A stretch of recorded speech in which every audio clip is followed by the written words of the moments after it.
Guys, we gotta set the record straight. Now, I make a lot of poker math videos, and as someone who makes a lot of poker math videos, I can tell you that the most misunderstood poker metric out there is the minimum defense frequency. And it's such a simple concept at heart.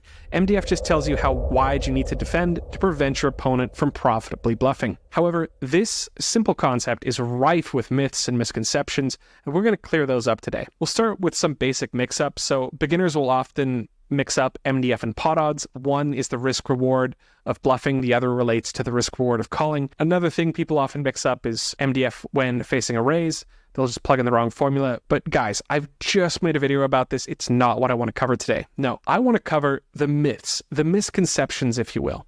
So firstly, I've seen some MDA content, some mass data analysis type stuff that observes population frequencies, and a lot of them will make the same mistake. They'll look at some spot, calculate MDF, and say, hey, the population's folding more than MDF. That means we can just start bluffing any two cards here. That's not how it works.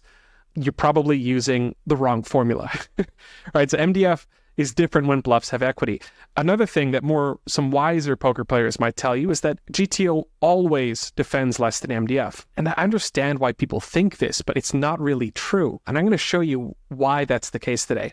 And finally, you'll hear some other people say that MDF is useless before the river, that it's like some dumb toy game metric that doesn't apply when bluffs have equity, which is like every street before the river. But no, I would argue if you believe this, it's probably because you're using a very oversimplified version of the true minimum defense frequency. Let me show you what I mean. Let's talk about the pitfalls of mass data analysis. Now, a lot of players track their hands and they keep track of population trends. And if you do this and you observe a large sample of hands, you're going to notice two things right off the bat. One is that the population seems to overfold versus a flop c-bet. And the other is that the population seems to overdefend versus a flop raise. And based on this, you might come to your own exploitative conclusions. Oh, we should start bluffing any two cards when we c-bet. Guys, that's not really how it works. So look, this is not only correct, this is GTO.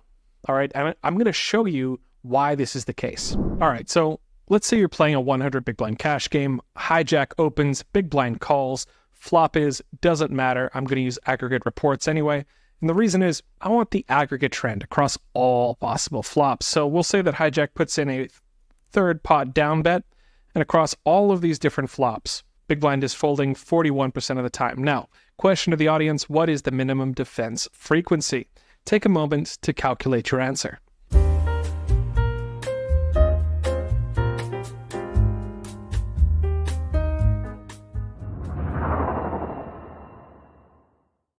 If you calculated it correctly, it is 75%. So big blind should defend 75% of their range with a naive MDF calculation. That means they should fold no more than 25%. But that's not what big blind is doing. Big blind says, nah, I'm going to fold 40% of the time. So they are way overfolding. What's going on here? Is big blind some massive nit? Okay, well, maybe we can go find a flop where they're defending MDF. So we're going to sort by these things here. And what's the most defended flop out of all of them? Apparently it's 9-7-5 two-tone. And even on this one, we are folding more than MDF says we should fold. So MDF says fold to no more than 25%. Well, it's folding 27.8. So what's going on? Well, the reason is actually very logical. Let's take a look at hijack, and you know what, we're going to pick any flop. It doesn't matter the flop. Ace 3-3, pretty dry flop. Let's take a look. First thing I want to do is take a look at strategy plus equity. And then let's just sort and find the weakest hand in range. That happens to be 7-6 of diamonds. So 7-6 of diamonds still has 21.8% equity. What that means is 7-6 can check back and realize some of that equity, right? Maybe they can hit a 7 or a 6 on the turn. So hijack doesn't have any pure bluffs here. And remember that MDF is designed to make your opponent indifferent between bluffing and checking. In this case, the EV of checking is high. So with 7-6, the expected value of checking is still like, I don't know, 1.66 big blinds. So like, if you try and over defend and make this hand worth 0 as a bluff, why would they ever bluff? They could just check back all of their weak hands, take their turn equity, and then own you with value bets, right? So if big blind over defends here, if they call super wide, well, hijack has no reason to bluff anymore. So that's the first pitfall. If you examine any set of mass data, if you're tracking your hand histories and you notice that the population seems to fold too much to a C-bet relative to MDF, well, keep in mind that in a lot of spots, they're actually supposed to be doing that. Next, let's address the second misconception, which is that population seems to over-defend versus a flop raise. Let's see if this is actually true. Returning to our aggregate reports, let's take a look at how hijack responds after they put in a small bet and face a pot-sized raise. So, question to the audience, what is hijack's minimum defense frequency and how often should they fold?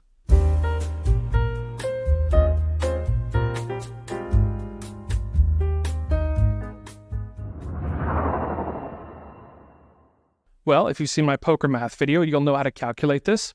Big blind is risking 9 chips. 9, that's the risk, divided by risk plus reward. So if their bluff is successful, they'll win 6 chips.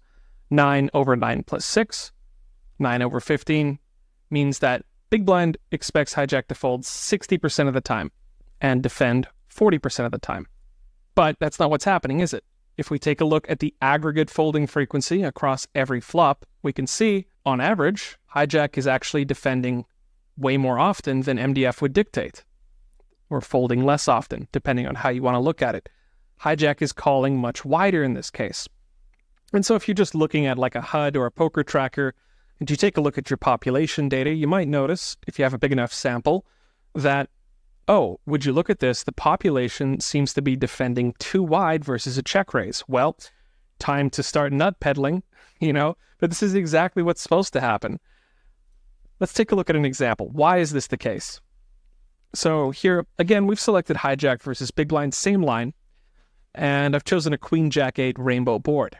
And here we can see that, again, hijack is way over defending relative to MDF, only folding 50 when they should be folding 60. The reason for this is because bluffs have equity. So let's go sort big blind's range facing the initial bet and find the worst hand. So 3 deuce suited. All right. So 3 deuce of spades is the worst possible hand we could have here, but even this hand still has some equity, right? It can still win the pot very rarely. So imagine what happens if we put in this raise and hijack folds, if they defend exactly MDF and they fold exactly 60% of the time. If that were the case, then 3 deuce of spades could simply check raise, break even on the raise, and free roll all their turn equity. And the same is true for every other hand that's folding here. Sure. Ace 4, hey, why would you fold it? You got 25% equity. Might as well just bluff raise, break even on that, and then if you hit an ace, fantastic. That's a free roll. And this is always going to be the case before the river. MDF, or the true GTO defending frequency, facing a raise will always be wider than MDF, simply because bluffs have equity. And in order to prevent those bluffs from free rolling their equity, you need to actually defend a little bit wider than MDF. And so this is where the other assumption, the other myth, if you will, that GTO always folds less than MDF is just wrong. There are plenty of spots, in fact, any spot facing a raise, where the optimal strategy is to defend much wider than MDF. Now I'm going to switch over to the GTO Wizard complex reports. Now the complex reports are great for my purpose because they essentially show how big blind will respond against a huge different range of bet sizes. And this is perfect for what I'm looking for. Now, if you want to go and take a look at the complex reports, you'll need to activate it in settings. These are hidden under legacy settings. They're an older version of our solutions. Nowadays, we generally use the simpler general solutions, but complex are still here for this purpose. So if I graph how big blind will respond, or the average response across all of these flops, and then I do that against all these different bet sizes, I can create a graph. So let's compare big blind's actual folding frequency against what 1 minus MDF would say they should fold. As you can see, the big blind almost always folds more than alpha thinks it should.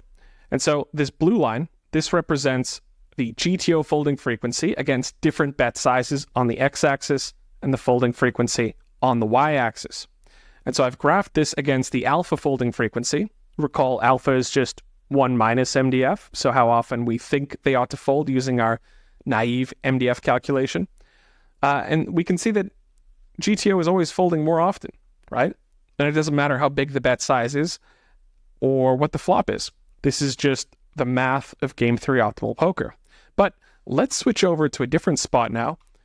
Take a look at how big blind responds against a small blind c-bet. So in this case, the difference is that the big blind has position, and position counts for a lot. And as you can see, when big blind is in position, they are defending almost exactly at MDF. And so what this means is that you should overfold relative to MDF out of position, and you should defend almost exactly at MDF in position if your goal is to play a game theory optimal strategy.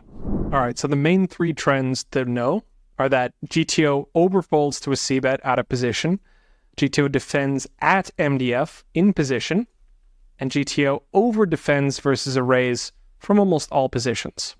Chapter 2. The math of true MDF. The expected value of a pure bluff is pretty straightforward. It's just how often they fold to times the pot, minus how often they call times your bet. And you can graph this, it's just a straight line graph, right? So for a 200% pot-sized bet, the alpha is 66, meaning MDF is 1 minus this number, 34%. And if they fold more than this, well, hey, we're in the green zone, we're making money. And if they fold less than this, we're in the red zone and we're losing money. Well, the important thing to take away just from MDF calculations regardless is that if you change your bet size, it changes your risk-reward ratio. So for a 2/3 pot-sized bet, well, we only need them to fold 40% of the time before we break even. Anything above this, so if they're folding more often, we make money. Less often, we lose money. So it's a very straightforward calculation. But the fact is that bluffs have equity. And if you can understand that basic EV equation I've shown you earlier, you'll understand this next part. So when bluffs have equity, we need to alter the expected value equation and update our assumptions about how things work. Let's compare naive MDF on the left versus true MDF on the right. So naive MDF always assumes that bluffs will always lose if your opponent calls or raises. Conversely, true MDF understands that your bluffs can still have equity when called. There's such a thing as a semi-bluff. Naive MDF assumes that when you check with a bluff, you always lose. It's just zero. Whereas true MDF understands that checking weak hands isn't the same thing as giving up with them. Those hands can still have value. Naive MDF assumes that the only way to win is by forcing a fold right now, whereas true MDF understands that you can bluff again on later streets. And so that leads to the conclusion. Naive MDF tries to make the value of a bluff equals 0, whereas true MDF tries to make the value of a bluff the same as checking that bluff. So EV bet equals EV check. And these are two different equations. Let me give you an example. Let's say that you're on the river and you have some weak hand that has a bit of equity checking behind. So let's say you have some pocket pair, you're still ahead of some portion of your opponent's range, but you're contemplating whether or not to turn this hand into a bluff.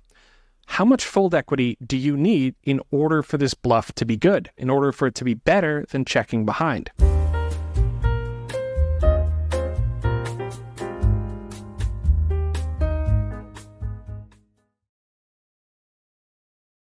Well, we'll assume you have 25% equity as a check.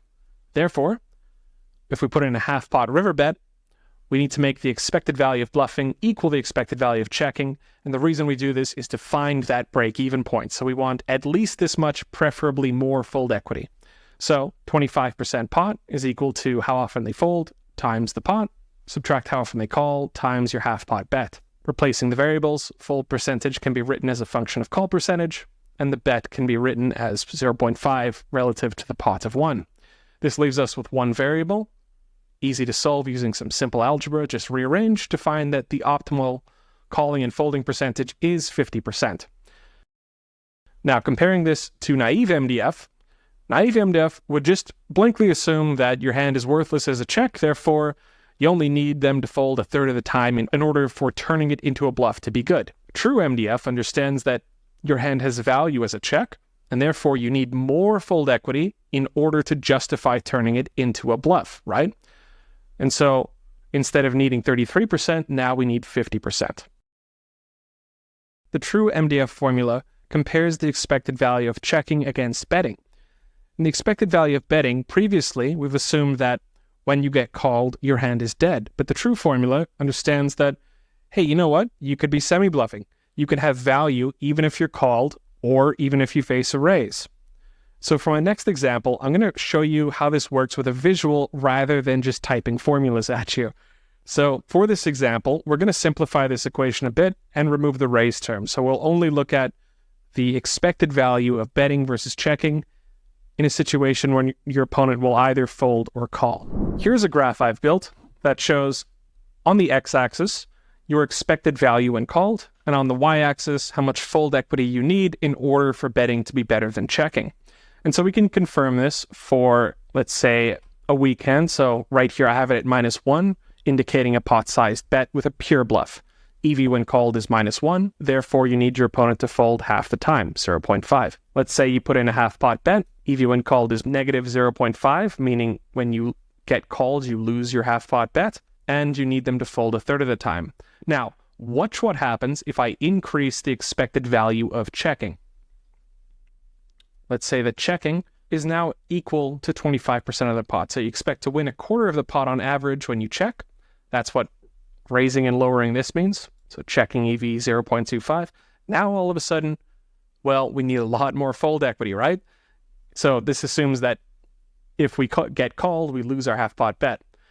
But we could imagine that maybe we're semi-bluffing and maybe we win a little bit of the time even when we get called. And in that case, we don't need quite as much fold equity. The basic concept to take away from this graph, and here I'll change it back to a pot-sized bet, is that as you increase the value of checking, you need more and more fold equity to justify betting rather than checking. And similarly, if your hand has more value when called, so for example, we can assume you're putting in a pot-sized bet, but you have some semi-bluff that has still like a decent amount of EV when called, well, now all of a sudden, we can see that we don't need as much fold equity if our hand retains value when called. Now, the one thing you might be asking yourself is, what is this section down here? This is above 0. Well, these are your value bets. These are hands that are ahead when called, so positive EV when called means that you are ahead, but checking might still be better, right? Just because you're ahead when called doesn't necessarily mean that your EV is higher, right? So for example, let's say that you have a hand that's just very slightly ahead when called. We'll say 0.1, meaning basically break even, but very slightly better than 1. What this means is that we need at least 24% fold equity. If our opponent is folding less often than this, well, then checking behind with that value hand may still be appropriate. And so you can use this simple model to kind of figure out how the EV of checking and betting works, either for a bluff or even for like a thin value bet like this. It's all the same math at the end of the day. If you want to play around with this graph, I've put a link in the description of this video. There's a bunch of formulas and stuff in here, but essentially you can control either of these either just by clicking and dragging or by using these sliders. While I was making this video, it occurs to me that actually going and looking up the folding frequencies for different raise sizes in different spots is kind of a pain, and also plugging in all the EV calculations is also a pain. So I wanted to see if I could find like a nice quick approximation of how often the GTO strategy will fold facing a raise in different spots. And of course, it depends on the spot, but we can find a nice rough approximation, and that is the GTO fold percentage is approximately equal to the pot odds of the raise multiplied by the golden ratio. The golden ratio is a mathematical constant that seems to pop up all over math and physics. I don't know why this correlation exists, but it just kind of seems to work. This approximation will usually get you within about 2-3% of the true folding frequency. So let me show you an example. Let's say you bet third pot on the button and you face a half pot raise. What is the pot odds laid for a half pot raise? Well, I have this memorized, but I can also see it's about 25%. It is exactly 25%, excuse me. So 0.25 times the golden ratio, which is 1.618, etc. I estimate that the true folding frequency is about 40%. And here we can see it's 38.3%. So, within 2%. We'll try it for a full pot raise. And again, pot odds for a full pot raise are 33.3.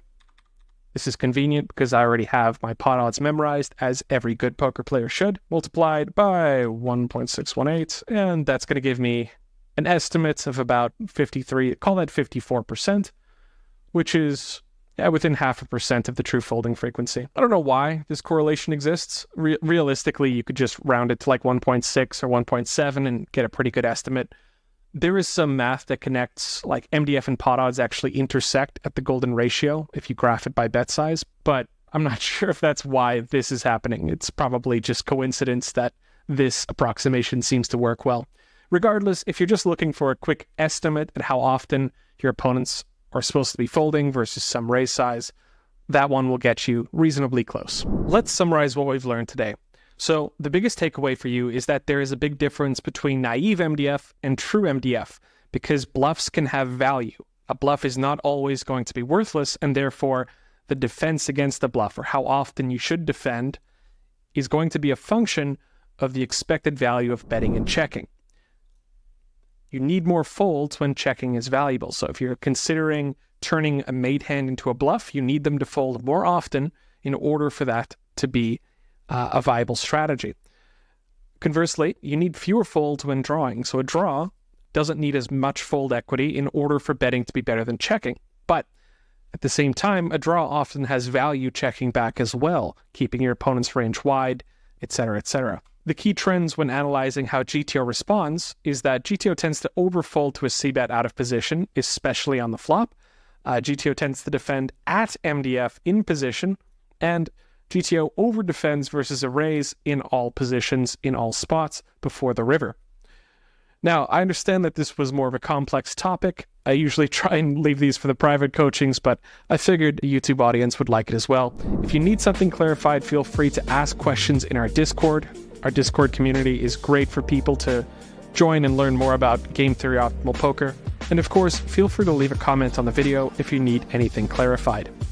Anyway, that's my video, guys. I hope you enjoyed it. Hope you got something out of it. And as always, happy grinding.